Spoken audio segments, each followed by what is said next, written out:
Dice, solo quiero leérselos, pero busque Hebreos 7.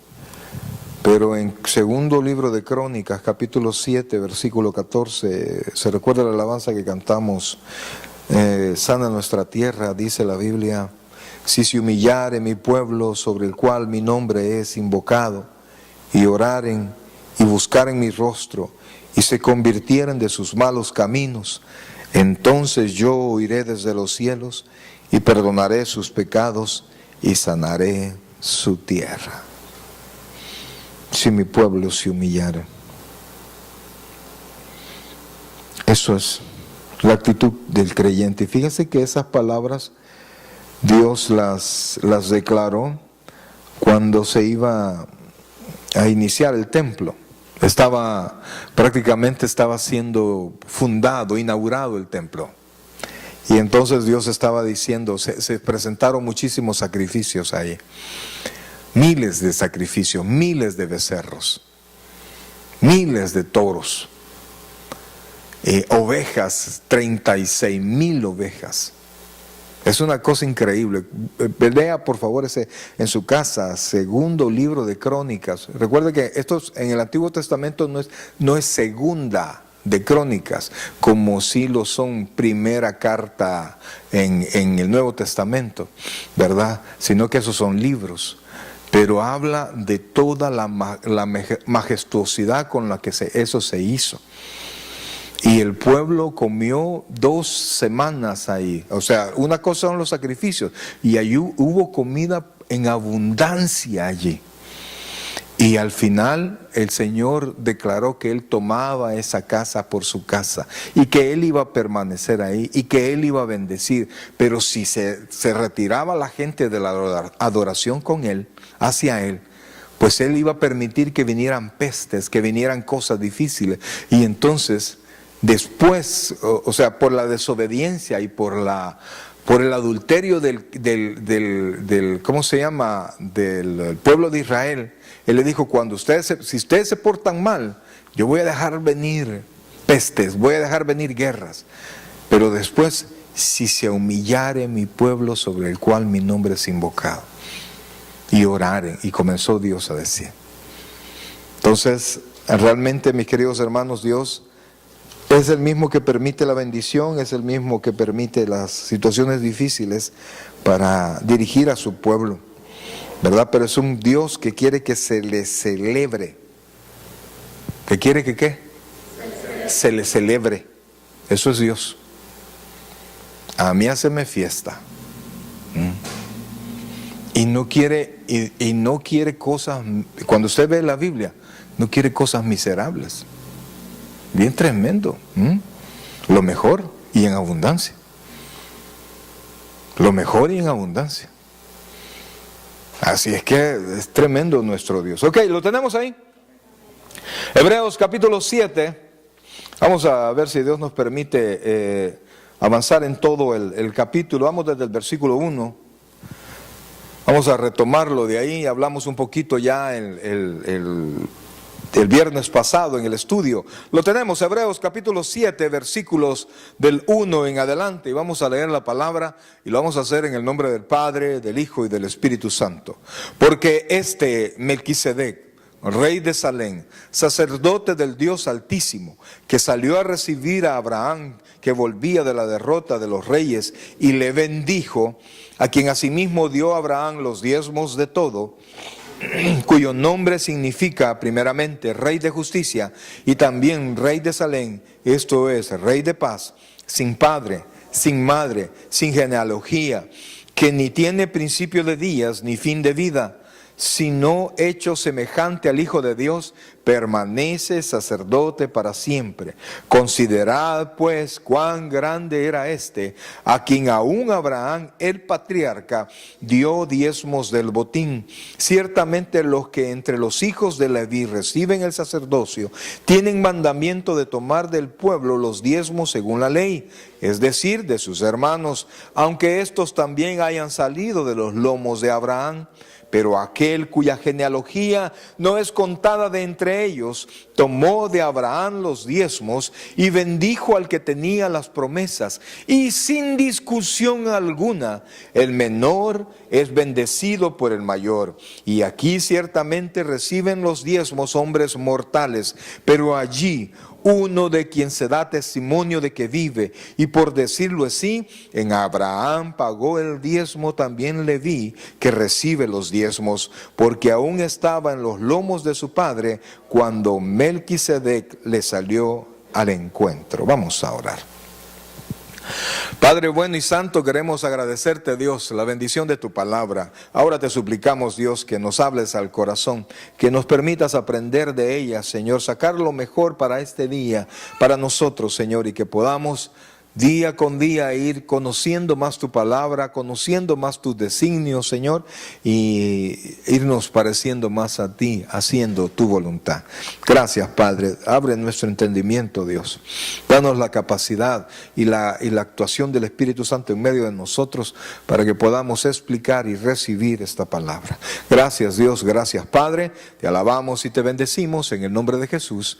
Amén y amén. Puede sentarse, por favor. Gloria al Rey. Bien, mis queridos hermanos, fíjense que hace mucho tiempo llegó a la iglesia Marcos Witt, ¿verdad? En ese entonces todavía no era pastor, pero sí predicaba. Y entonces él enseñó algo, una de las predicaciones era cómo recibir un milagro. Y él decía, si tú quieres recibir un milagro, tienes que recibir primero una palabra. Recibe esa palabra para que tú puedas, cree en la palabra, vive esa palabra y tu milagro va a llegar. Y eso definitivamente así es, hermano. A veces nos encontramos pidiéndole cosas a Dios que Él no ha prometido dar, ¿verdad? Estamos pidiendo cosas que no están dentro de su voluntad, no están dentro de sus planes, y a veces algunas cosas hasta son pecado, pero venimos nosotros y las pedimos, ¿verdad? Y a veces lo peor que nos podría pasar es que Dios nos dé algo que Él no nos quiere dar. Así como cuando usted le da algo que no le quiere comprar a su hijo porque sabe que le hace daño, pero de tanto molestar, tanta, como dijimos, va el hebreo, chocolilla, ¿verdad? Tanto molestó que, ay, toma, pues comételo, hay que te haga daño, ¿verdad? Como aquel que pide picante sabiendo que tiene problemas en el colon, cuando se lo come, ahí está llorando, ¿verdad? Hoy te aguantás, le dice la señora, ¿verdad? Porque tiene ese problema. Entonces, cuando Dios nos bendice, cuando Dios permite que tengamos lo que Él no quiere que tengamos, ¿verdad? Por nuestra persistencia en hacer lo malo, ir las cosas en contra de la voluntad de Dios, pues entonces nos vemos en muchos problemas. Ahora, el tema de este capítulo 7 también parte del 6 y el capítulo 5 habló unos cuantos versículos. El capítulo 5 también habló un par de versículos sobre el sacerdocio del Señor. Principalmente es el enfrentamiento del sacerdocio actual, el sacerdocio levítico, el sacerdocio de la ley, con el sacerdocio de nuestro Señor Jesucristo. Cualquiera dirá, ¿y eso qué tiene que ver conmigo? Pues si yo no soy judío, yo nunca presento sacrificio. Es bien importante porque cuando nosotros comparamos la función del sacerdote en el Antiguo Testamento y vemos la fragilidad del sacerdote, vemos que Jesucristo hace las funciones similares a las que las hacía el sacerdote, solo que de una manera perfecta, y lo que lo hace para siempre. El sacerdote levítico eran hombres, pero que morían. Y fíjense que presentaban sacrificios. Recuerden cuando estuvimos viendo Levítico, que el montón de sacrificios y un montón de tipos de sacrificios de derramamiento de sangre que el Señor Jesucristo permitió, era solamente para que, y ponga atención a esto, para que un Dios santo, oiga bien, un Dios santo como es nuestro Dios, no se corrompiera delante de la presencia de un pueblo pecador como el pueblo de Israel y como en verdad somos también nosotros. La Biblia dice que el que dice que no peca es mentiroso y hace a Dios mentiroso. La palabra pecado es errar al blanco, es equivocarse. Pregunto yo en esta sala, ¿habrá alguien que no se equivoque? Pues entonces todos erramos, todos pecamos. Entonces, pero Dios es perfecto. La Biblia, expresándose de la santidad de Dios, dice que es santo, santo, santo. No hay más santidad que Él. Y toda santidad viene de la santidad de Dios.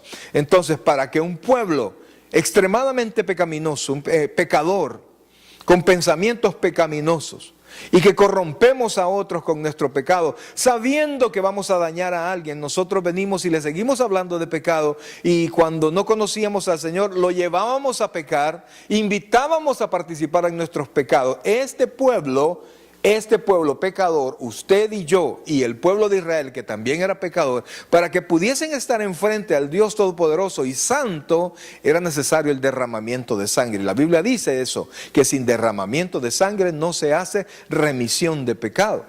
Entonces, el sacerdocio levítico el sacerdocio del Antiguo Testamento era sumamente importante porque eran los encargados de mantener vigente esa relación, ¿verdad? Porque el pecado no se los quitaba de encima. Ellos permanecían con su pecado, pero el pecado era cubierto por la sangre de los animales. ¿Y por qué había sangre? Porque alguien debía pagar la deuda que teníamos con Dios. ¿Se comprende eso? Yo sé que eso ya lo conocemos. ¿Preguntas hasta aquí? Ok. Entonces, el sacerdote, y realmente el sacerdote levítico tenía tal profesionalismo, ¿verdad? Porque eran demasiadas las reglas y eran tan estrictas las reglas, ¿verdad? Que si se cometían errores, los juicios por esos errores eran tan graves, eran tantos, porque los errores dañaban la santidad de Dios. Y entonces Dios, para que no hubiesen errores, habían muertes. Habían muertes y muchas muertes. ¿Se recuerda usted la escena aquella de dos sacerdotes que presentaron un incienso desconocido, un incienso que Dios nunca jamás pidió? ¿Qué fue lo que les pasó? ¿Alguien se recuerda? Ajá, ¿qué pasó con ellos? Los fulminó, porque estaban ofreciendo algo que Él nunca dijo.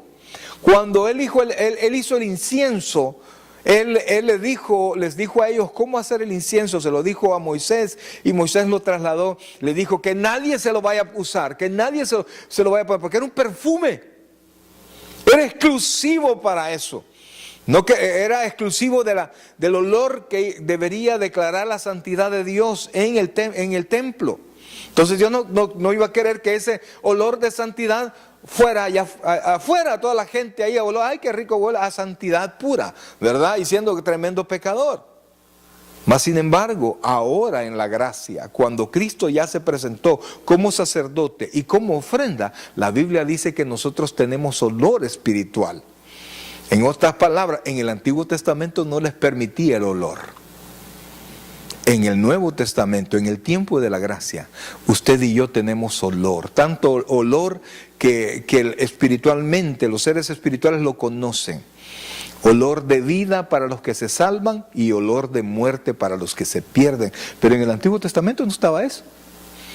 ¿Por qué? Porque la ofrenda todavía no había sido presentada. Entonces, el sacerdocio tenía tal importancia para poder mantener esa relación, para poder mantener la bendición, para poder tener vigente todas las promesas de Dios. Entonces, ese sacerdocio que era tan fuerte en el Antiguo Testamento, el capítulo 7 lo confronta y compara ese sacerdocio con el sacerdocio de nuestro Señor. El sacerdocio levítico nació de la ley. ¿Y la ley con quién vino? Con Moisés, ¿verdad? Ahora, aquí estamos hablando de una persona. ¿Cuál es el nombre de este sacerdote? Melquisedec, que dice según la Biblia, según usted tiene ahí, ¿qué es lo que quiere decir? Rey de Salem. O sea que él era rey. Y él era sacerdote del Dios Altísimo. Tenía las dos funciones. Amén. ¿Quién tiene esas dos funciones también? Nuestro Señor Jesucristo es el Rey de Reyes y Señor de Señores. Y al mismo tiempo, correcto, es sacerdote. Sacerdote del Dios Altísimo y es el Rey de Reyes y Señor de Señores. Entonces compara Y para poder hacer la comparación, trae a Melquisedec al tiempo, a la cuenta aquí, para enfrentarlo. Melquisedec fue en el tiempo de Abraham, cuando Abraham regresaba de una victoria que había recuperado todo lo que 4 reyes le habían robado a 2 reyes. ¿Cómo se llama? Abraham rescató a Lot y se trajo toda la riqueza que se habían robado estos reyes. Entonces, cuando de toda esa riqueza, dice la Biblia que Melquisedec, sacerdote del Dios Altísimo, ¿y cuál es el Dios Altísimo? Nuestro Dios, es el mismo Dios. Le salió al encuentro y entonces Abraham, oiga bien, Abraham inmediatamente agarró del botín, agarró la 10ª parte y se lo entregó ¿a quién? A Melquisedec. Y entonces, después que le recibió los diezmos Melquisedec, dice la Biblia que Melquisedec lo bendijo. Lo bendijo. Abraham era portador, ponga atención a esto, Abraham era portador de las promesas. De ti haré una gran nación, en ti serán benditas todas las familias de la tierra. Abraham, recuerde que Dios no se hizo un pueblo en verdad, no escogió un pueblo en verdad, sino que se hizo un pueblo. Escogió a una persona y de una persona hizo millones de personas que es su pueblo.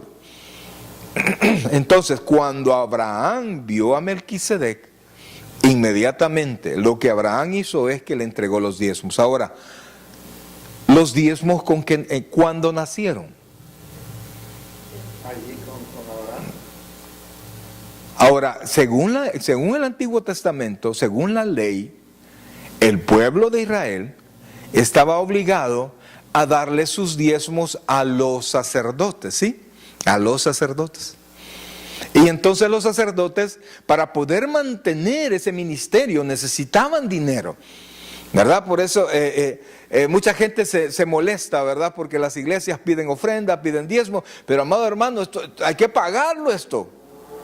Hay que mantener funcionando el ministerio.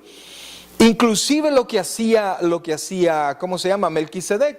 Entonces, ahora mi pregunta va a esto. Mucha gente anda declarando que los diezmos ya no están vigentes. Mucha gente y muy influyente y pastores, etcétera, andan enseñando que ahora en este tiempo los diezmos no están vigentes. Pero amado hermano, ¿dónde comenzaron? ¿Comenzaron verdaderamente con la ley? La ley establecía diezmar. Pero antes de la ley era una forma de agradar a la deidad. Entonces, cuando usted lo ve desde esa perspectiva, mi querido hermano, no importa el tiempo de la ley. Siempre durante la historia del hombre, los diezmos eran una manera de agradecer y de bendecir a Dios. Siempre, siempre. Entonces, la vigencia de la ley ya no tiene ninguna importancia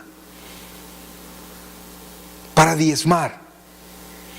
Porque vea, no sé si yo estoy leyendo erradamente, dice, porque este Melquisedec, rey de Salem, sacerdote del Dios Altísimo, que salió a recibir a Abraham, que volvía de la derrota de los reyes, y le bendijo, a quien asimismo dio a Abraham los diezmos de todo. Óigame, ¿quién pareciera que salió bendecido allí? Melquisedec, ¿verdad? ¿Por qué? Mas sin embargo, la Biblia no llama a eso bendición, sino que llama bendición a la declaración de Melquisedec sobre Abraham. Porque Melquisedec, como sacerdote, estaba conectando la bendición de Dios sobre Abraham. Ese 10% se acaba. La declaración de bendición, la oración de bendición, no. Mire por favor, ¿cómo dice acá? Porque aquí no dice, ni siquiera dice que Melquisedec le pidió los diezmos a Abraham, sino que solo salió al encuentro para darle las gracias por lo que Abraham había hecho y para orar por él, para bendecirlo. Pero cuando vio que era sacerdote del Dios Altísimo, y Abraham conocía o no conocía al Dios Altísimo, es el que le habló en Ur de los Caldeos, le dijo: vete de tu tierra y de tu parentela y haré de ti una gran nación. Entonces Abraham sabía del Dios Altísimo, y entonces cuando vio que era sacerdote del Dios Altísimo, lo primero que hizo es que agarró la 10ª parte y se lo entregó. E inmediatamente Melquisedec, ¿qué hizo? Oró. Vea lo que dice ahí. Sacerdote del Dios Altísimo, que salió a recibir a Abraham, que volvía de la derrota de los reyes, y le bendijo, a quien asimismo dio a Abraham los diezmos de todo. ¿Los diezmos de qué? Cuyo nombre significa primeramente Rey de Justicia y también Rey de Salem. Esto es Rey de Paz, sin padre, sin madre, sin genealogía, que ni tiene principio de días ni fin de vida, sino hecho semejante al Hijo de Dios, permanece sacerdote para siempre. Vamos a ver ese pedazo. Considerad pues cuán grande era este, a quien aún Abraham, el patriarca, dio diezmos del botín. Ciertamente, los que entre los hijos de Leví reciben el sacerdocio tienen mandamiento de tomar del pueblo los diezmos según la ley. Reciben el diezmo y lo toman. Después dice, es decir, que sus hermanos, aunque estos también hayan salido de los lomos de Abraham, es decir, iguales, pero aquel cuya genealogía no es contada de entre ellos, tomó de Abraham los diezmos. Y dice, y bendijo al que tenía las promesas. Abraham ya tenía una declaración de Dios sobre su vida. Pero al igual que la mamá de ¿cómo se llama? El último de los jueces. Sansón, ¿no? ¿Cuál era? Samuel. La mujer llegó a orar al templo y lloró. El sacerdote, que andaba re mal, él y sus hijos andaban re mal, no pudo identificar el momento espiritual que estaba viviendo la mamá de Samuel. Y entonces le dijo el sacerdote: ¿hasta cuándo le dijo que estaba ebria, pues. Y entonces le dijo: ya consume tu vino, ya cálmate, pues.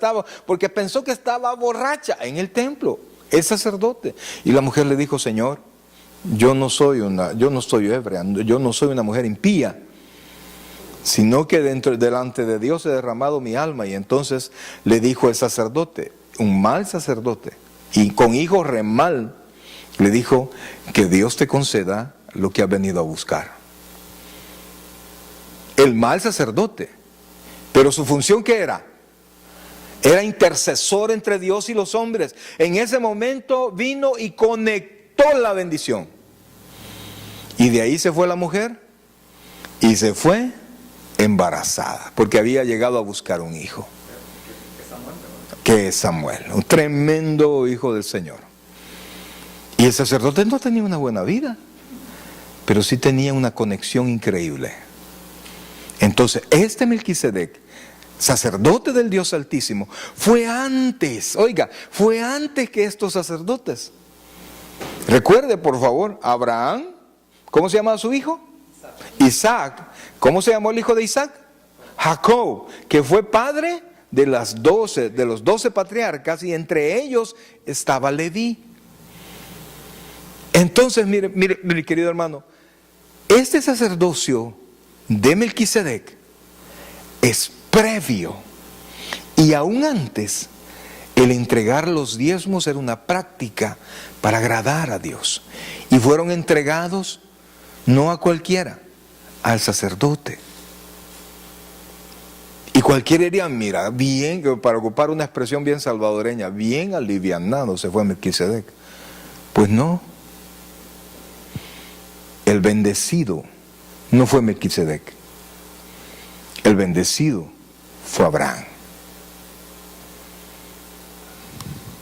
Ahora pregunto yo, y quiero opiniones al respecto: ¿los diezmos siguen vigentes como una manera de agradar a Dios? Yo no le encuentro duda, amado. En lo personal, te quiere agradar a Dios, tiene que celebrar.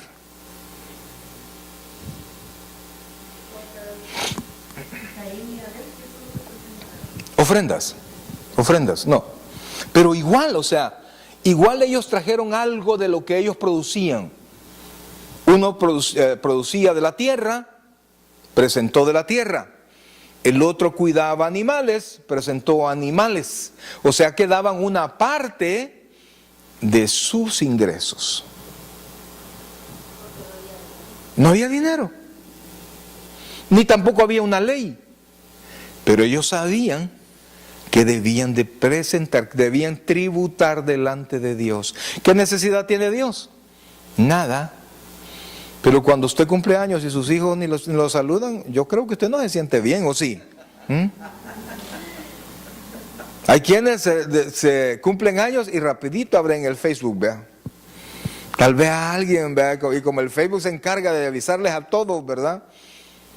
Porque quiere que cuando de repente que Dios te bendiga, feliz cumpleaños, ¿usted cómo se siente? Claro que sí, tomaron el tiempo para decirle algo. ¿Ah? ¿Y Dios? Que nos da la vida, que nos bendice. Ah, no, pero es que yo trabajo. Miren, no diga esas cosas, no vaya a ser que Dios la ponga a prueba. Ese es su trabajo tan fijo que usted dice que lo tiene. Nada es tan fijo como Dios. Y cuando Dios dice, ¿sabes qué? Te voy a cerrar esa puertecita que tanto amas, se acabó, mi hermano. Y cuando Dios dice, ¿sabes qué? Te voy a abrir esta puerta, nadie se la puede cerrar. Entonces el sacerdote hacía esa función de mantener el ministerio de la adoración siempre, continuamente funcionando. Mire, hermano, yo puedo verlo ahora con esto, no solamente los servicios, sino que con las casas de oración. Y yo los veo. Y ustedes están diferentes. Y todos los días oramos y casi lloramos porque vemos los resultados en la vida de cada uno. Se ha hecho un grupo fuerte, bonito. Y si usted mire, de repente hay alguno que no está adorando, ¿verdad? Que no, cuando estamos cantando, no está cantando. Mire, ponga atención a la atmósfera cuando todos estamos adorando. Eso está precioso, amados. ¿Y eso qué es lo que hace?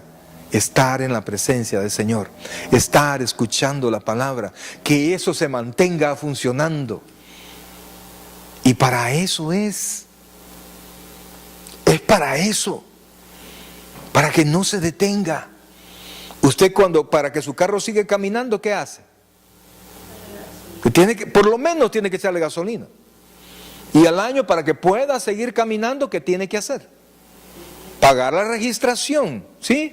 Para que no se lo vayan a quitar. Y de repente se le enciende una lucita, usted lo lleva al taller para ver qué es lo que tiene el carro para que siga funcionando. ¿Y por qué? Para que siga funcionando el ministerio del Señor, nos hacemos los desentendidos. Es bien difícil, porque queremos la bendición.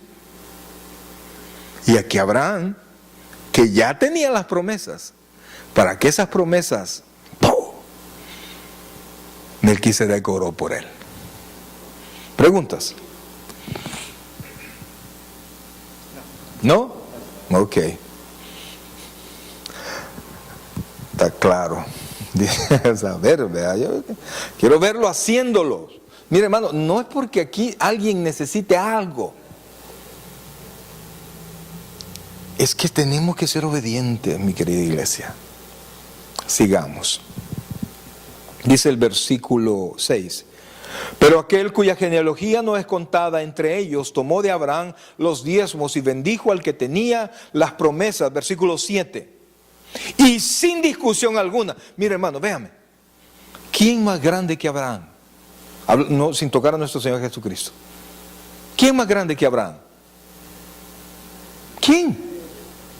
El padre de la fe. Porque él obedeció, nació el pueblo de Israel. Fue probado, él iba a sacrificar a su hijo delante de Dios. Si usted frente a un israelita usted ofende a Abraham, olvídese, mejor salga corriendo de allí. Salga corriendo de ahí, porque eso es peligro. Pero vea lo que pasó aquí. Dice, y bendijo al que tenía las promesas, versículo 7, y sin discusión alguna, el menor es bendecido por el mayor. ¿Quién era el mayor? Melquisedec. Y no de edad, de ministerio. Y Abraham, imagínense el ministerio de Abraham. Tremendo ministerio. De ahí venimos todos, hermanos, de ahí salió. ¿Por qué? Porque de ese ministerio nació Cristo. Y de Cristo nació la iglesia. Sin lo que Abraham hizo, nosotros no podríamos estar. Pero Melquisedec era mayor que Abraham. ¿Por qué? No porque él fuera mayor, porque su ministerio era mayor. Y entonces aquí dice, y sin discusión alguna, el menor es bendecido por el mayor.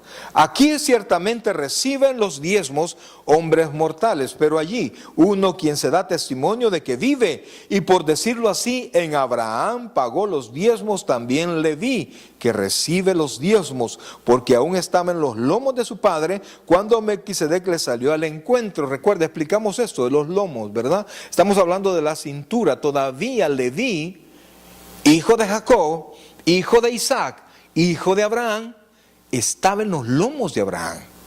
Así como usted un día estuvo, por decirlo así, en los lomos de su tatarabuelo. Un día iba a nacer usted. Un día. Pero era necesario que su abuelo se juntara con su abuela, o su tatarabuela con su tatarabuelita. Era necesario. Sin esa unión, no estaríamos. Entonces aquí, que era más grande que Abraham, recibió los diezmos de Abraham y bendijo a Abraham. Eso es tremendo, hermanos. Mire, yo lo estaba leyendo ahora, esto a mí me le dio vuelta a la enseñanza que traía hoy. Y yo venía escuchándolo, fíjense, porque venía en el carro, ¿verdad? Venía escuchándolo una vez y otra vez. Yo ya tengo hecho todo el estudio. Pero usted ve, no traigo apunte. Porque Dios mío. Porque ahorita hay una batalla porque la gente se olvide de diezmar. Pero ni siquiera hemos visto otro texto. Es una forma legítima de adoración. ¿Está conmigo?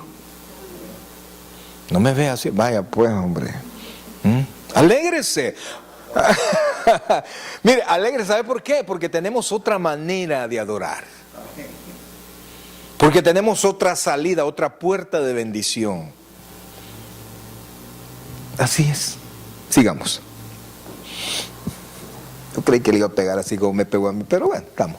Sí, pues la perfección, dice, oiga, porque aún estaba en los lomos de su padre cuando Melquisedec le salió al encuentro, versículo 11. Si pues la perfección fuera por el sacerdocio levítico, porque bajo él recibió el pueblo la ley, ¿qué necesidad habría aún de que se levantase otro sacerdote según el orden de Melquisedec y que no fuese llamado según la orden de Aarón? ¿Por qué? Porque cambiado el sacerdocio, oiga esto, necesario es que haya también, ¿qué dice ahí? Cambio de ley. Fíjense que en este tiempo, Hebreos, el escritor de Hebreos dice que, y ya lo vamos a leer en unos momentos, que todavía día con día se presentaban sacrificios, o sea que el templo no había sido destruido aún. Él estaba confrontando el sacerdocio que estaba vigente, levítico, en ese momento, con el sacerdocio de nuestro Señor Jesucristo. Yo no sé qué le habrán dicho a este escritor, quizás por eso no se sabe quién fue. Porque de haberlo sabido, los judíos lo hubieran matado. Porque estaba escribiendo en contra de todo lo que ellos consideraban grande. Todo lo que era importante para el pueblo de Israel, Aquí lo están enfrentando con el Señor Jesucristo y todo está resultando pequeño. Los ángeles resultaron pequeños, los profetas resultan pequeños porque el mensajero y el mensaje es mayor con el Señor Jesucristo. ¿Ah? El sacerdocio resulta pequeño, ¿por qué? Porque aquellos sacerdotes van muriendo y son reemplazados. Este sacerdote tiene una vida indestructible en nuestro Señor Jesucristo. No hay cambio. Y además Él fue la ofrenda. Pero no hemos llegado ahí todavía. Y entonces dice después, porque cambiado el sacerdocio necesario es que haya también cambio de ley. Y aquel de quien se dice esto es de otra tribu, de la cual nadie sirvió al altar. ¿De qué tribu era nuestro Señor Jesucristo? De la tribu de Judá. Porque manifiesto es que nuestro Señor vino de la tribu de Judá, de la cual habló Moisés, de la cual nada habló Moisés tocante al sacerdocio. Versículo 15. Y esto es aún más manifiesto si a semejanza de Melquisedec se levanta un sacerdote distinto, no constituido conforme a la ley del mandamiento acerca de la descendencia, sino según el poder de una vida que dice ahí, indestructible, pues se da testimonio de él. Tú eres sacerdote para siempre según el orden de Melquisedec. Queda pues abrogado el mandamiento anterior a causa de la debilidad, de su debilidad e ineficacia. ¿Por qué era ineficaz? Porque no podía hacer perfectos a los que se acercaban a él. No era posible. Por eso es que era necesario un sacrificio, después otro sacrificio, después otro sacrificio. Ahora, ya casi terminamos, iglesia. Y de la introducción de una mejor esperanza por la cual nos acercamos a Dios. Y esto no fue hecho sin juramento, porque los otros ciertamente sin juramento fueron hechos sacerdotes, pero con el juramento del que dijo, juró el Señor, y no se arrepentirá, tú eres sacerdote para siempre, según el orden de Melquisedec. Ahora, esto del sacerdote, mi querido hermano, usted necesita tener los ojitos bien abiertos para poderlo entender. Quisiera que regresáramos, por favor, al capítulo 5. Solo quiero recordarles algo. Dice el capítulo 5, versículo 11.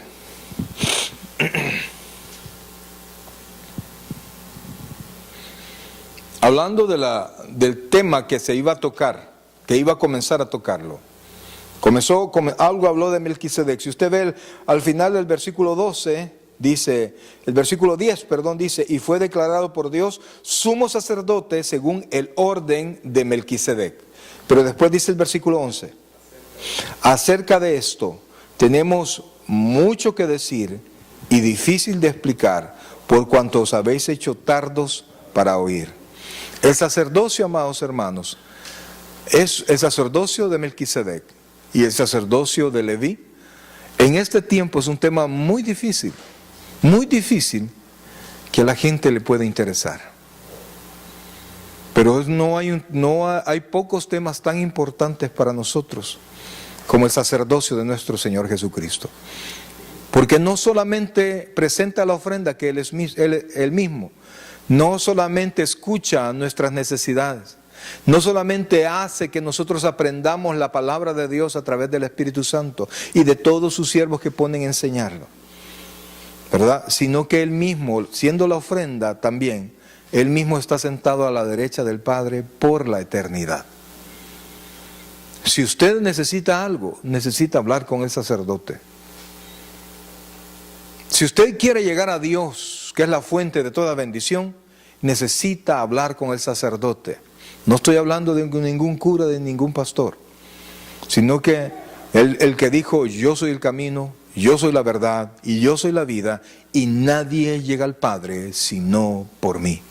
Todo lo que usted necesite de Dios, tiene que buscarlo a través del sacerdote, del sumo sacerdote actual, que es nuestro Señor Jesucristo. El que no hay seña de variación en Él. Él es el mismo. No importa la situación que usted esté viviendo, Él es el mismo. Su pensar es el mismo de todos los tiempos. No, aunque en este tiempo hay pecados que ya parecen que no son pecados, delante de Él son pecados, porque Él no cambia. Su santidad no cambia.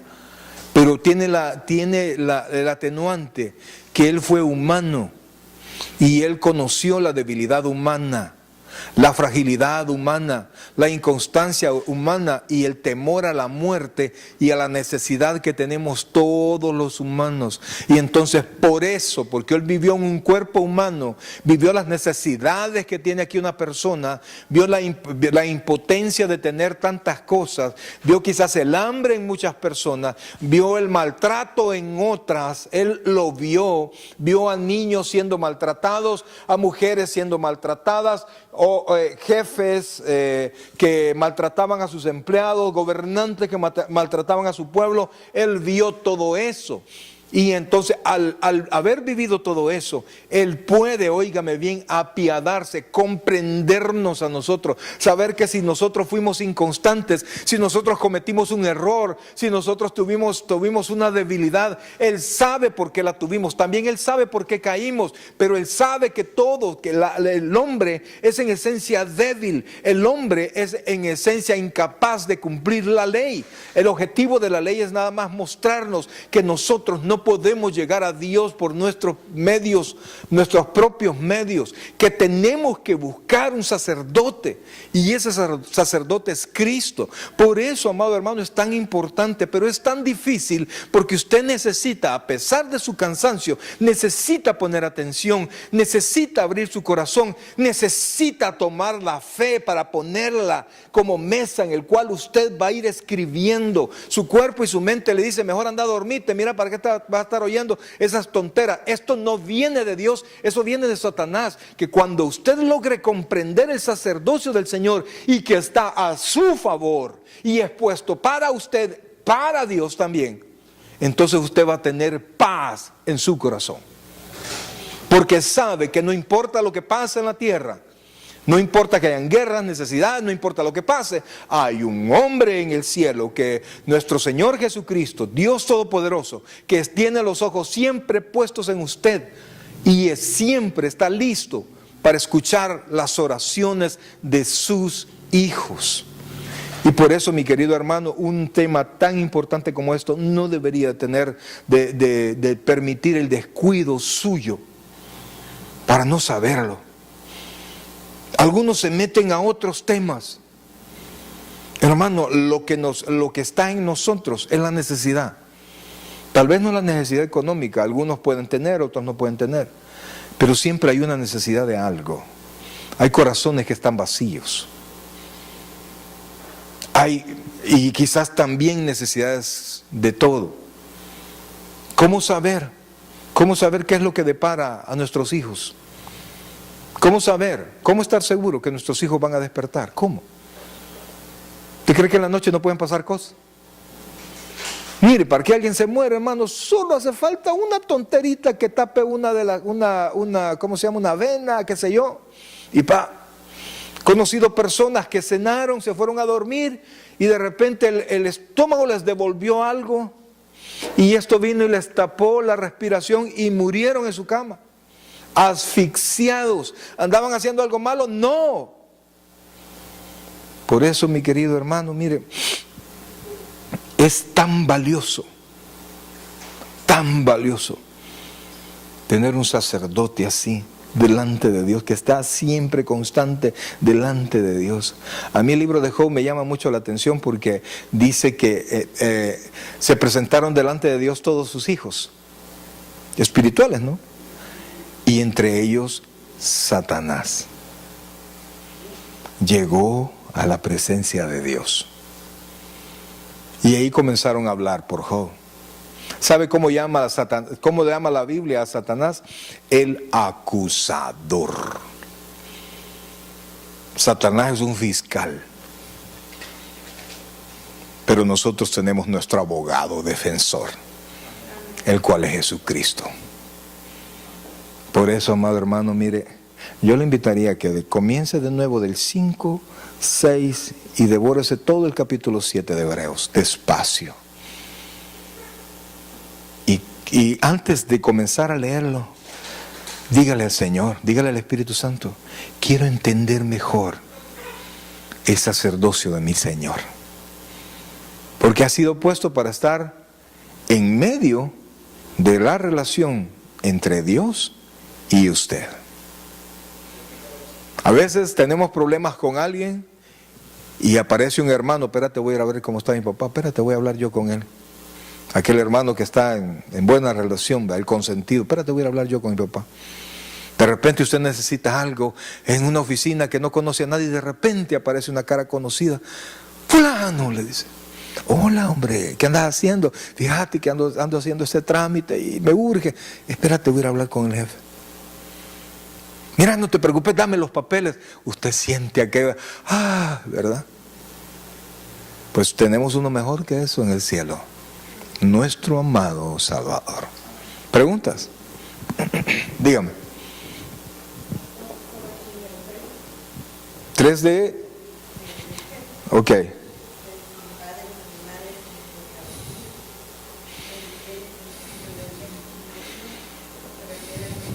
Sí. Pero también quiero que busque por favor Mateo.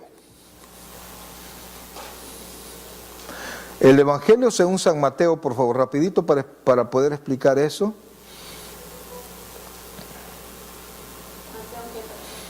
Permítame, ya le digo. Capítulo 1, versículo 1.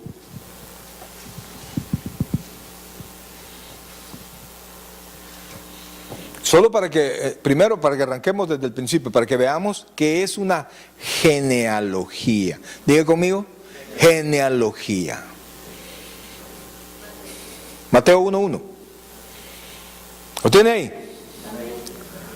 Dice acá, no había visto el agüita, hombre, por aquí estoy socando. ¿Lo tiene ahí? Dice, libro de la genealogía de Jesucristo, hijo de David, hijo de Abraham.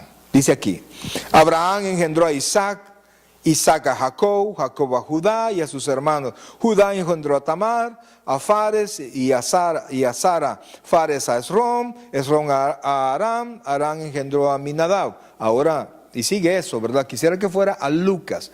Vea por favor que de aquí vamos, inicia desde Abraham. Abraham engendró a Isaac. Ahora busque por favor Lucas.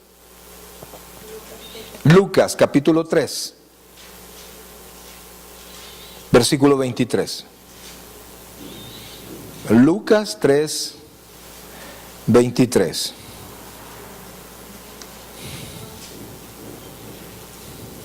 ¿Lo tiene ahí? Jesús mismo al comenzar su ministerio era como de 30 años. Hijo, según se creía, de José.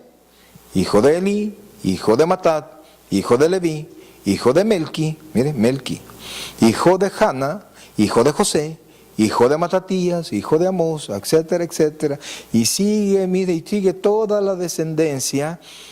Y pudiésemos seguir leyendo hasta el versículo 38. Hijo de Enos, hijo de Set, hijo de Adán, hijo de Dios. Esa es una genealogía. Pero lo que Hebreos dice que Melquisedec no tenía genealogía, realmente sí tenía genealogía, pero lo que dice es que la Biblia no registra de quién fue hijo. La Biblia no registra cuándo nació. Y la Biblia, perdón. Sí, no dice quién fue. Y tampoco dice cuándo murió.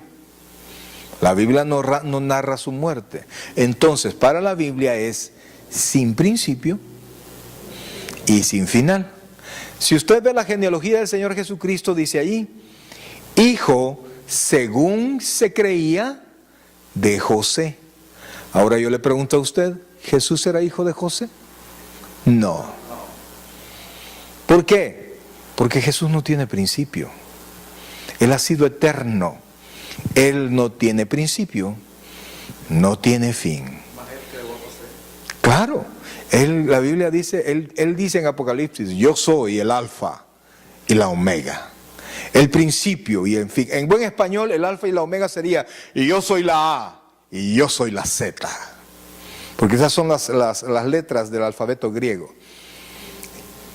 Yo soy el principio y yo soy el fin. Todo inició con Jesús y todo va a terminar con Jesús. En el Evangelio según San Juan, en el capítulo 1, habla en el principio era el verbo, y el verbo era con Dios, y el verbo era Dios. Y dice el versículo siguiente que sin Él, nada de lo que se ha hecho hubiese sido hecho. En Él estaba la vida, en Jesús, en nuestro sacerdote. Entonces, mis queridos hermanos, realmente usted debería de irse esta noche, fíjese, debería irse esta noche a su casa y antes de dormir, dele gracias a Dios. Ore, y no importa los problemas que usted tenga y las aflicciones que usted tenga, y confía, porque Jesús está a la derecha del Padre. Y dice, él mismo dijo, y lo que pidieres al Padre, yo lo haré, porque voy al Padre. O sea, imagínese que usted hace una petición y allá está su familiar, y el que autoriza es su familiar. Fulano, ya puse la nota, ok, yo la recibo, te aviso cuando la recibe.